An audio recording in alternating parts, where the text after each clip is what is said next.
Assalomu alaykum aziz tomoshabinlar. Mana bugun siz bilan shunday dolzarb mavzuni muhokama qilamizki, bu har bir nafaqaxo'r uchun yoki nafaqaxo'rlar orasida qarindoshlari bor har bir fuqaro uchun nihoyatda muhim. So'nggi paytlarda internetda, ijtimoiy tarmoqlarda aprel oyida nafaqaxo'rlar pensiyasini qaytarishga majbur bo'ladi, barcha nafaqaxo'rlar tekshiriladi degan vahimali sarlavhalar tarqalmoqda. Bu ilk xabarlar ko'pchilikda savotir uyg'otmoqda, tushunarsizliklar paydo kelmoqda. Bugun biz aynan shu masalaga oydinlik kiritamiz. Sizga aniq ma'lumotlar beraman. Kimlar haqiqatdan ham savotir olishi kerak, kimlar esa sotirjam bo'lishi mumkin. Shuningdek, qanday vaziyatlarda pensiyani qaytarish talab qilinishi mumkinligini va bundan qanday saqlanish mumkinligini batafsil tushuntiraman. Bu video sizning moliyaviy osoyish ta'ligingiz uchun juda muhim. Shuning uchun hoziroq kanalimga obuna bo'ling va bu videoga like bosing toki ushbu muhim ma'lumot ko'proq odamlarga yetib borsin. Endi esa muammoning mohiyatiga o'tamiz. Avvallari ham pensiya tizimida tekshiruvlar o'tkazilgan, bu doimiy jarayon bo'lgan. Lekin so'nggi paytlarda ijtimoiy himoya tizimini takomillashtirish va byudjet mablag'laridan oqilona foydalanish maqsadida pensiyalarni to'g'ri hisoblash va to'lash masalasiga e'tibor kuchaytirildi. Eski qoidalar o'z kuchida qolsa-da, ularning ijrosi yanada qat'iy nazoratga olinmoqda. Aslida gap pensiyani qaytarish majburiyati haqida emas, balki asossiz yoki ortiqcha to'langan pensiya summasini qaytarish haqida ketmoqda. Ya'ni, agar qonun bo'yicha sizga ma'lum bir miqdorda pensiya to'lanishi kerak bo'lgan, ammo qandaydir sabablarga ko'ra undan ko'proq pul olgan bo'lsangiz, ana shu ortiqcha to'langan qismini qaytarish talab qilinishi mumkin. Bu pensiya tizimining to'g'riligini va adolatini ta'minlashga qaratilgan odatiy jarayon. Yangi hech narsa kashf qilingani yo'q, shunchaki nazorat kuchaytirildi, ma'lumotlar bazalari orasidagi almashinuv yaxshilandi. Bu esa sato yoki suiiste'mol holatlarini tezroq aniqlash imkonini beradi. Keling, endi batafsil ko'rib chiqaylik, kimlar haqiqatdan ham savotir olishi kerak va kimlar sotirjam bo'lishi mumkin. Umuman olganda, agar siz pensiya jamg'armasiga barcha ma'lumotlarni o'z vaqtida va to'g'ri taqdim etgan bo'lsangiz, pensiya tayinlash uchun barcha shartlarga rioya qilgan bo'lsangiz, savotir olishga aslo hojat yo'q.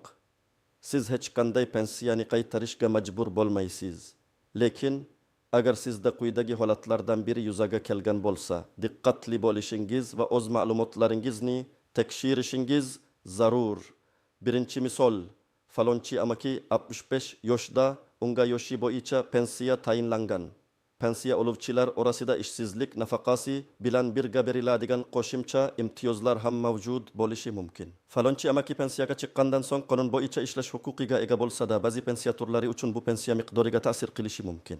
Aytaylik, u pensiyaga chiqqach qo'shimcha daromad topish maqsadida norasmiy ishga joylashdi. Qonun bo'yicha u ishlaganligi haqidagi ma'lumotni pensiya jamg'armasiga xabar berishi kerak edi, ammo unutdi yoki ahamiyat bermadi. Bir necha oydan keyin pensiya jamg'armasi soliq idoralaridan olingan ma'lumotlar bazasini solishtirish orqali falonchi amakining daromadga ega bo'lganligini aniqladi.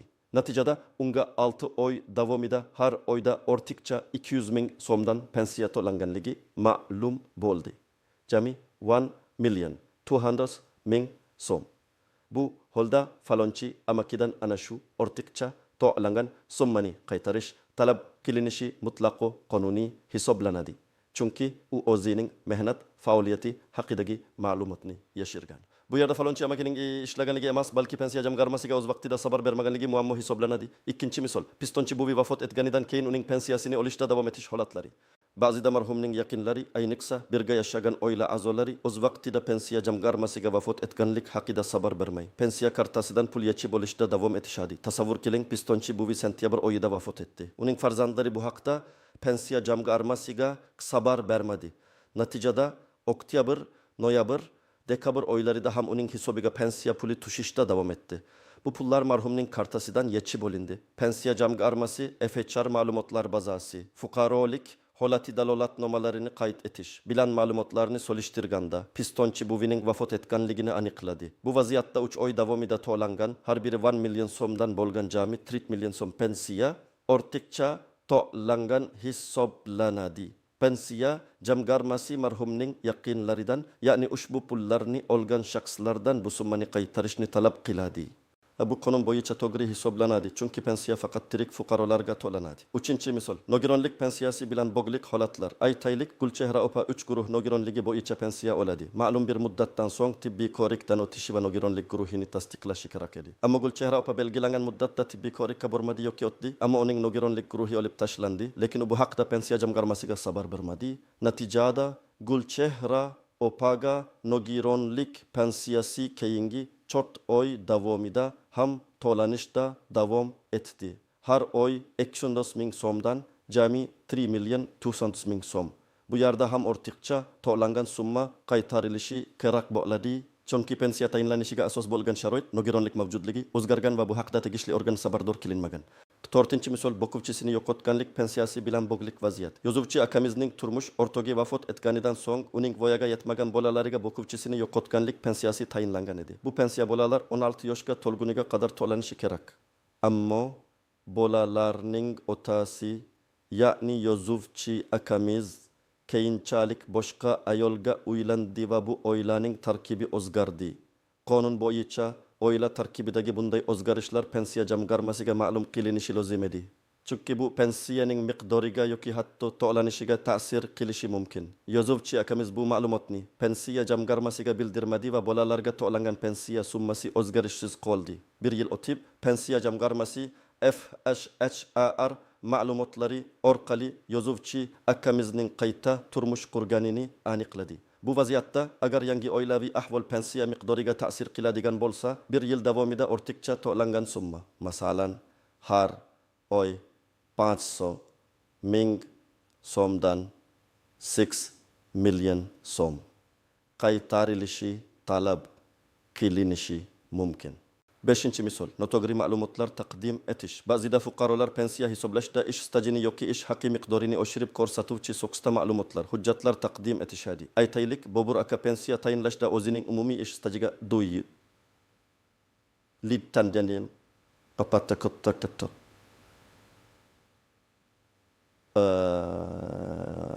hisoblanishi uchun somma uchun so'xtayish joyidan ma'lumotnoma olib keldi. Pensiya jamg'armasi hujjatlarni tekshirish jarayonida bu yolg'on ma'lumotni aniqladi. Natijada Bobur akaga bu 2 yil uchun ortiqcha to'langan pensiya summasini qaytarish talab qilinadi. Agar bu holat qasddan sodir etilganligi isbotlansa, jiddiyroq javobgarlik ham yuzaga kelishi mumkin. Faraz qilaylik, u 3 yil davomida har oy 200 ming so'mdan ortiqcha pensiya olgan, jami 10 million 800 ming so'm.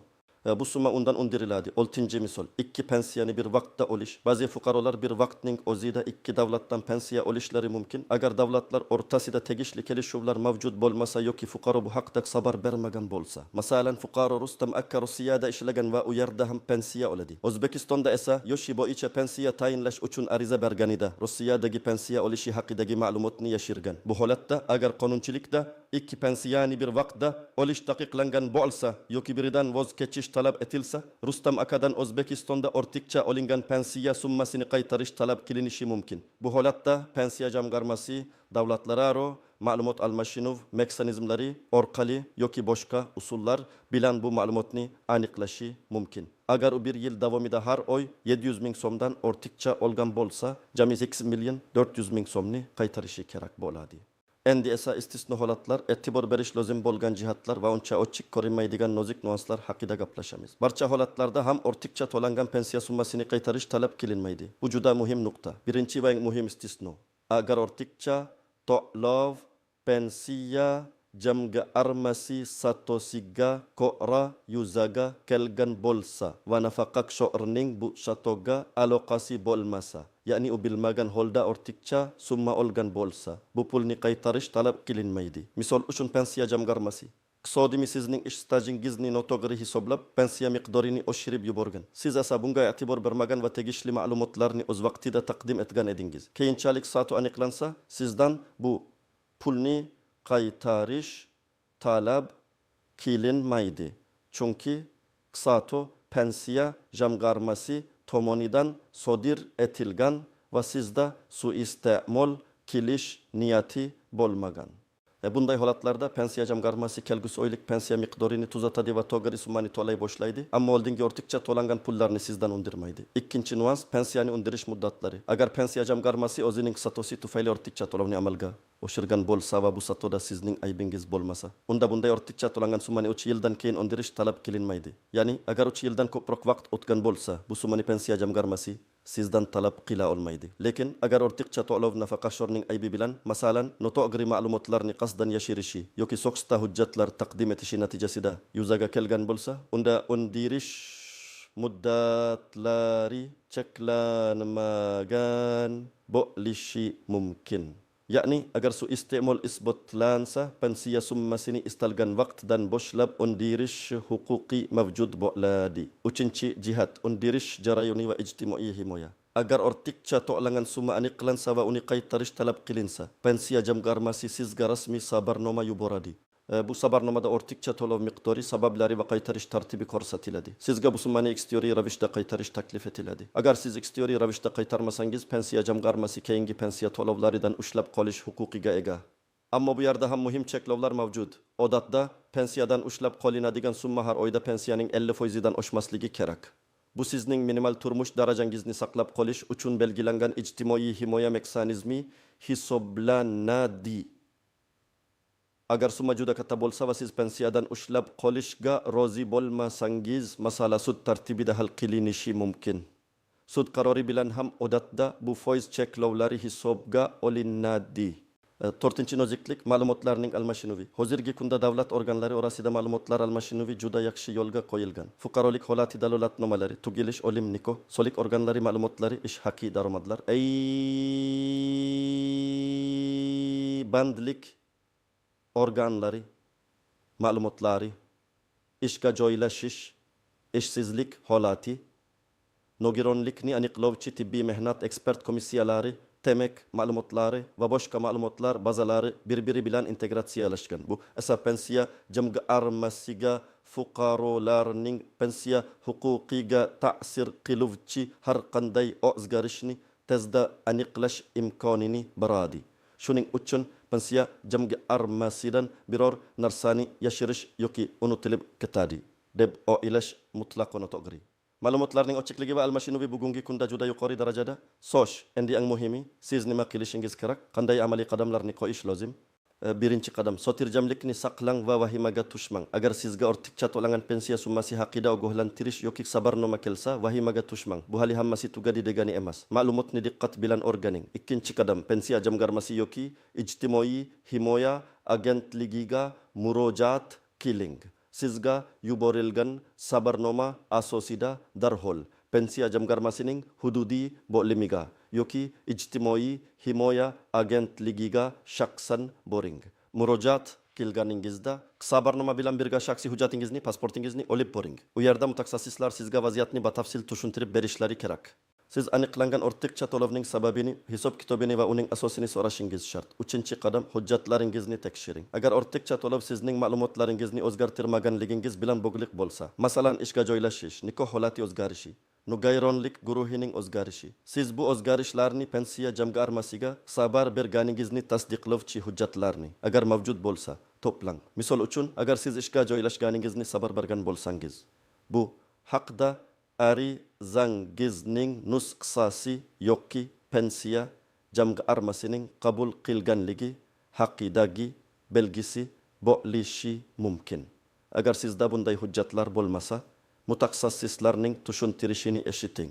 To'rtinchi qadam, tushuntirish bering. Agar sizdan pensiya jamg'armasi tomonidan aniqlangan ortiqcha to'lov bo'yicha tushuntirish xati yozish talab qilinsa, vaziyatni qanday ko'rayotganingizni, agar xati sizdan o'tgan bo'lsa, qanday sabablar tufayli bu sodir bo'lganini yozma ravishda bayon eting.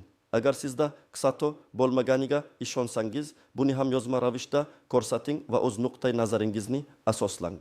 Beshinchi qadam, qarorni tushuning va kelishuvga erishing. Agar ortiqcha to'lov haqiqatdan ham sizning aybingiz bilan sodir bo'lgan bo'lsa, pensiya jamg'armasi bilan qaytarish tartibi bo'yicha kelishuvga erishishga harakat qiling. Bu pullarni birdaniga emas, balki ma'lum bir muddat davomida bo'lib pensiyadan ushlab qolish orqali qaytarishni so'rashingiz mumkin. Odatda pensiya jamg'armasi ushlab qolinadigan summaning miqdori bo'yicha sizning ijtimoiy ahvolingizni inobatga oladi. 6. Qaddam huquqiy maslahat oling.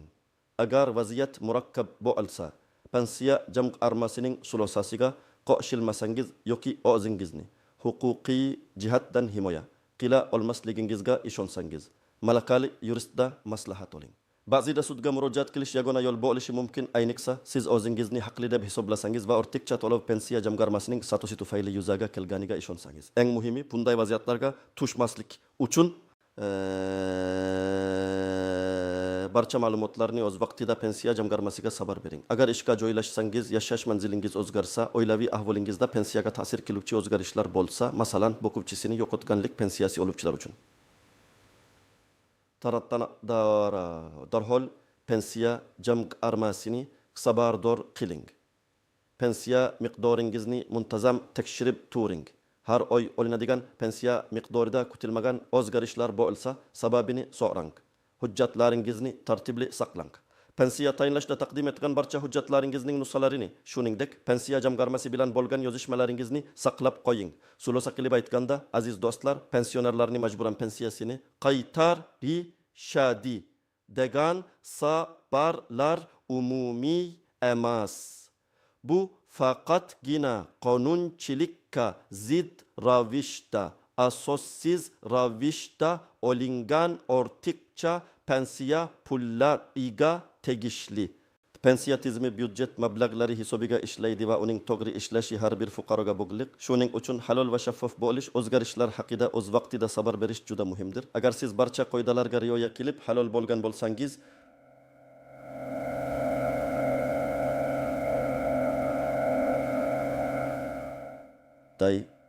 savotirga o'rin yo'q. Umid qilamanki, bu ma'lumotlar siz uchun foydali bo'ldi va ko'pchilikning savotirlariga oydinlik kiritdi. Bu videoni sizningcha kim ko'rishi kerak? Fikringizni sharhlarda yozib qoldiring. Videoga like bosing va kanalimga obuna bo'lishni unutmang. Zero biz birgalikda eng muhim va dolzarb masalalarga yechim topamiz. E'tiboringiz uchun rahmat, salomat bo'ling.